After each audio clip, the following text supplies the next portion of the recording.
Narod što je sjedio u tmini, svjetlost vidje veliku. Onima što mrkli kraj smrti obitavahu, svjetlost jaka osvanu.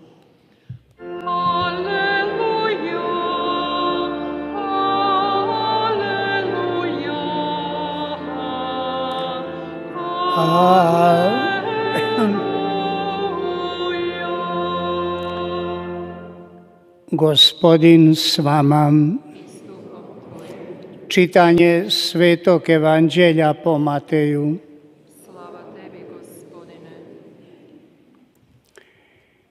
U ono vrijeme, kad je Isus čuo da je Ivan predan, povuče se u Galileju.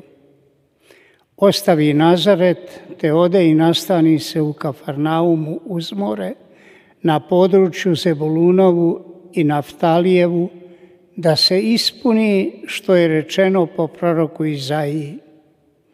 Zemlja Zebulunova i zemlja Naftalijeva, put uz more, s one strane Jordana, Galileja poganska, narod što je sjedio u tmini, svjetlost vidje veliku, onima što mrkli kraj smrti obitavahu, svjetlost jarka osvanu. Otada je Isus počeo propovijedati: obratite se, jer približilo se kraljevstvo nebesko. I obilazio je Isus svom Galilejom, naučavajući po njihovim sinagogama, propovijedajući evanđelje o kraljevstvu i liječeći svaku bolest i svaku nemoć u narodu. I glas se o njemu pronese svom Sirijom. I donosili su mu sve koji bolovahu od najrazličitijih bolesti i patnja, opsjednute, mjesečare, uzete, i onih ozdravljaše. Za njim je pohrlio silan svijet iz Galileje, Dekapola, Jeruzalema, Judeje i Transjordanije. Riječ Gospodnja. Slava tebi, Kriste. Po evanđelskim riječima izbrisali se naši grijesi.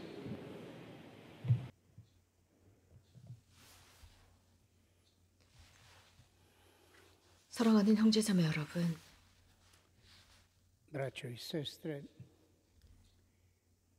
govoreći 예수 그리스도에 관해서 o 언급하면서 pojavi Isusa Krista, 그분의 활동, 가르침, njegovu učenju i djelovanju, 에 관해서 언급하면서 공관 복음사가는 구원과 연결시키고 있습니다. povezuju s povješću spasenja. 그래서 구약 성서에 관해서 언급하고 있습니다. 예수 그리스도께서 Isusov dolazak 오신 것은 주님의 약속을 실현시키기 위한 것이다. 그 약속은 예언자들을 통해서 이어졌습니다. 그 예언자들은 각자의 방법으로 예언을 했습니다. 서로 각자 다른 방법을 사용했습니다. 마테오 복음사가 방금 우리가 들은 그 말씀대로 예수님에 관해서 선포하고 있습니다. 특별히 마테오 복음사가는 여러 다양한 구약 성서에서 약속되어 온 것들을 인용하고 있습니다. 그래서 마테오 복음사가는 구약의 말씀을 그대로 인용하고 있습니다. 이 말씀을 인용하면서 심지어는 19번에 걸쳐서 마테오 복음에서 이런 말씀을 들을 수가 있습니다. 이런 일이 이루어지는 것은 하나님께서 예언자들을 통하여 하신 말씀이 이루어지려고 그리 된 것이다 라는 말을 사용하고 있습니다. 그래서 예수님의 활동이 갈릴레아에서 시작이 된 것도 그렇고 또 계속 이어가고 있습니다. 그러면서 예수님의 선포, 하느님의 왕국, 회개, 이런 식으로 나열하면서 마테오 복음사가는 우리가 이미 들은 것처럼 이러한 모든 것이 아주 강렬한 시작임을 알리고 있습니다. 그것은 이스라엘 사람들에게만 국한된 것이 아니었고 이방인들과도 관계가 있다는 말씀을 하고 있습니다. 이것은 이사야 말씀에서 이렇게 언급하고 있습니다. 지불룬 땅과 납달리 땅, 그곳은 바다로 가는 길, 요르단 건너편으로 가는 길, 그래서 이민족들의 갈릴레아, 어둠 속에 앉아있는 백성이 큰 빛을 보았다. 죽음의 그림자가 드리운 고장에 앉아있는 이들에게 빛이 떠올랐다라는 이사야 예언자의 말씀을 그대로 인용하고 있습니다. 마르코와 루카복음의 청취자들은 이미 유대야에는 예수님의 시대 때부터 갈릴레아가 이교도들의 땅이라는 것을 알고 있었습니다. 당시는 아시리아 지역이었습니다. 그래서 약 7세기, 예수님 이전에 7세기, 기원 전 7세기 전의 땅이었습니다. 그래서 그들도 그들의 문화와 종교를, 즉 풍습, 종교와 문화를 그대로 받아들였었습니다. 이러한 모든 것들을 잘 알고 있었기 때문에 갈릴레아는 이교도들, 이민족들의 땅이었습니다. 그 이민족들의 갈릴레아가 큰 빛을 보았습니다. 어둠 속에 있는 백성이었습니다. 또 예언자는 다른 곳에서 이렇게 말합니다. 하느님의 종, 그분께서 죽음의 그림자에 드리운 사람들에게 빛을 가져다 줄 것이다 였습니다. 이런 식으로 예수님께서는 신약에서 빛으로 소개되고 있습니다. 모든 사람을 비추는 빛이라고 하셨습니다. 그분의 초대, 즉 회개하라는 초대는 예수님께서 동시에 세례자 성 요한 같은 말씀을 하셨지만 세례자 성 요한과는 조금은 다릅니다. 회개하라라는 그 말씀, 양쪽에서 하는 이 회개하라는 말씀은 그 형태는 같습니다. 이렇게 회개로 초대하는 그 목적은 서로 달랐습니다. 세례자 요한이 회개하라라는 것은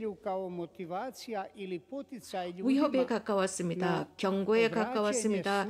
이 회개하라는 말씀을 받아들이지 않는다면 하느님의 진노가 있을 것이다 라는 것이었습니다. 그러나 예수님께서 회개하라라는 말씀은 하늘나라가 가까이 왔다라고 하셨습니다. 그렇기 때문에 예수님의 선포, 즉 자비를 선포하고 있습니다. 주님의 자비를 선포하고 있기 때문에 예수님의 이 회개하라는 말씀, 그 목적은 우리를 위협하는 것이 아닙니다. 재림이 가까웠다가 아니었습니다. 세례자 요한과는 다른 방법의 초대였습니다. 즉 구원으로 초대하고 있었습니다. 간략히 말씀을 드리자면 예수님의 회개라는 초대는 당연히 기쁜 소식을 선포하는 연장선에 있습니다. 분명히 논리적인 것이었습니다. 모든 사람들에게 제공하는 기쁜 소식이었습니다. 그렇다면 회개한다라는 의미는 무엇일까요? 회개한다라는 의미는 과거의 삶을 버리고 새로운 삶의 스타일을 받아들이는 것입니다. 즉 하느님께서 당신 아들에게 주시는 그 새로운 형태입니다.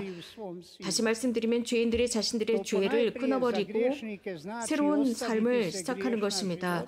또한 자신이 죄인이 아니라고 생각할지라도 의로운 사람이라고 생각할지라도 회개한다라는 뜻은 모든 허황된 것을 버리는 것입니다. 그래서 하느님께서 좋아하시는 일만 하는 것입니다. 하느님의 자비 속으로 들어가는 것입니다.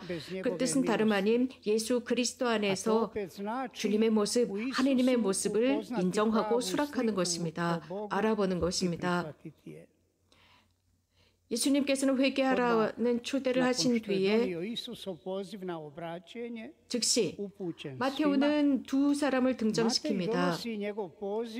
자신들이 일을 하고 있었던, 즉 안드레아와 베드로였습니다. 어부들이었습니다. 자신들이 일을 하고 있던 사람들에게 예수님께서는 나를 따라와라, 사람 낚는 어부가 되게 하겠다라고 하셨습니다. 그들은 주춤거리지 않고 즉시 그 그물을 바다에 던져버리고 예수님을 따라가는 장면입니다. 자, 이게 무슨 뜻이겠습니까? 사람이 어떤 위대한 프로젝트를 합니다. 프로젝트를 하기 전에 잘 생각을 합니다. 어떻게 실현시킬지 다양한 구상을 합니다. 그래서 우연한 일, 어떤 위급한 일이 일어나지 않도록 완벽하게 프로젝트합니다. 그러나 예수님의 방법은 다릅니다. 예수님께서는 첫 제자들에게 초대하셨습니다. 초대, 어떻게 보면 정말 생각지 않은 방법으로 초대하셨는데 그들은 즉시 예수님을 따라갔습니다. 그래서 예수님께서 이리 와라 라고 했을 때 첫눈에 보기에는 아니 저분이 무슨 의도가 있지라고 생각할 수도 있었는데 그들은 직접 따라갔습니다. 어떤 설명도 요구하지 않았습니다. 즉시 따라갔습니다. 왜 예수님을 따라갔을까요? 참 흥미롭습니다. 너무나도 강렬합니다. 예수님께서 나를 따라와라 라고 했는데 그들은 무작정 따라갔습니다. 그분 자체를 따라갔던 것이죠. 이 안드레아와 베드로는 혹시 멍청한 사람들이었을까요? 그렇지 않았습니다. 그들은 삶의 학교 속에서 인간의 모든 나약함을 지니고 있었지만 사실 그들이야말로 대단히 강렬한 사람들입니다. 즉 예수님의 초대를 통해서 그분이 하느님의 아들임을 인식했던 것입니다. 사랑하는 형제자매 여러분, 예수님께서는 침묵 중에 말없이 많은 영혼들 속에서 나를 따라오라고 초대하십니다. 이렇게 많은 영혼들이 하느님 예수님을 따랐습니다. 어렵건 쉽건 여러 다양한 상황 속에서 주님의 복음을 실천하고 살아가면서 그분을 따라 살고 있습니다. 그래서 세세 대대로 그렇게 따라 살았기 때문에 이 복음은 우리들에게까지 전해졌고 그렇기 때문에 우리들에게는 어떤 다른 의구심이 있을 수가 없습니다. 이제 우리는 예수님께서 우리들을 부르고 계실 때 그분에게 응답해야 할 차례입니다. 그리스도께 우리들의 우정을 보여드릴 차례입니다. 두 친구가 어느 한 기회에 서로 대화를 나누게 됩니다. 자신들의 그리스도교 신자 생활에 관해서 대화를 나누죠. 한 명이 질문을 합니다.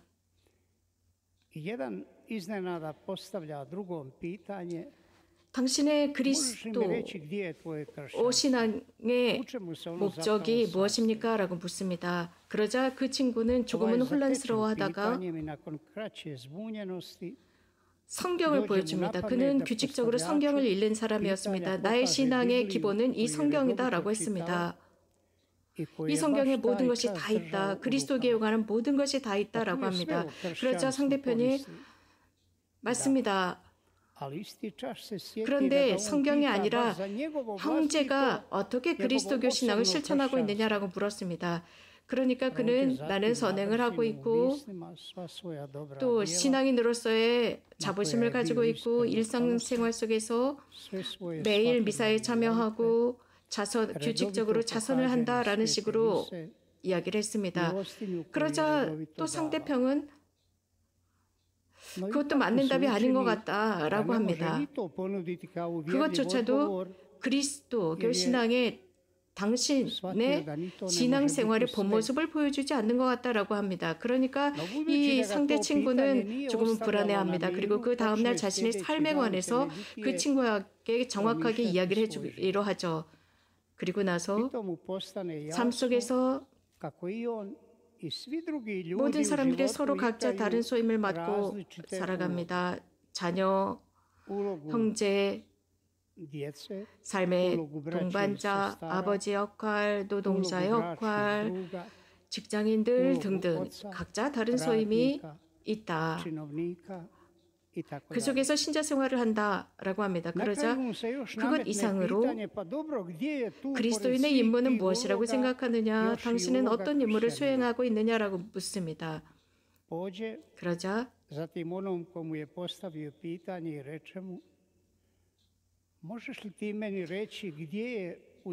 빵을 만들기 위해서는 소금과 누룩이 필요한 것처럼 삶 속에서 가장 필요한 것은 사랑. 우리들의 삶 안에 온전히 사랑이 담겨 있을 때라고 생각한다라고 합니다. 그러자 이 두 명 모두는 잠깐 침묵을 지키면서 예수님께서 당신 제자들에게 어떤 말씀을 하셨는지 생각해 봅니다. 즉 세상에 소금이 되고 빛이 되려고 하는 그 말씀, 가장 필수적인 것 빵에 가장 필요한 소금과 누룩이 되라고 하셨던 그 말씀, 예수님께서 그들을 부르셨을 때 바로 이 두 가지 요소가 되도록 부르셨던 것입니다. 이렇게 이 두 친구들도 가장 필요한 것이 이것이라고 대화를 나누게 되죠. 그렇습니다. 우리 모두는 각자의 임무가 있고 소임이 있습니다. 그러나 우리가 매일 주님께서 우리들을 당신의 이름으로 복음을 실천하고 초대하는 것은 바로 다른 사람들에게 소금과 누룩이 되고 빛이 되라고 부르시는 것이고 또 우리들이 회개한 모습을 보여주고 회개를 살라는 것입니다. 형제자매 여러분, 우리들은 어떻게 신앙생활을 하고 있는지 예수님의 부르심 앞에서 우리가 어떤 대답을 하고 있고 주님께서 우리들에게 주신 그 소임, 나에게 맡기신 나와 여러분 각자에게 맡기신 그 인물 속에서 어떻게 그리스도교 신앙을 살아가고 있는지 묵상해 보아야 합니다. 우리들의 삶 속에서 정말 그리스도인다운 소임, 임무, 그리스도의 제자들로서 살아가고 있는지요.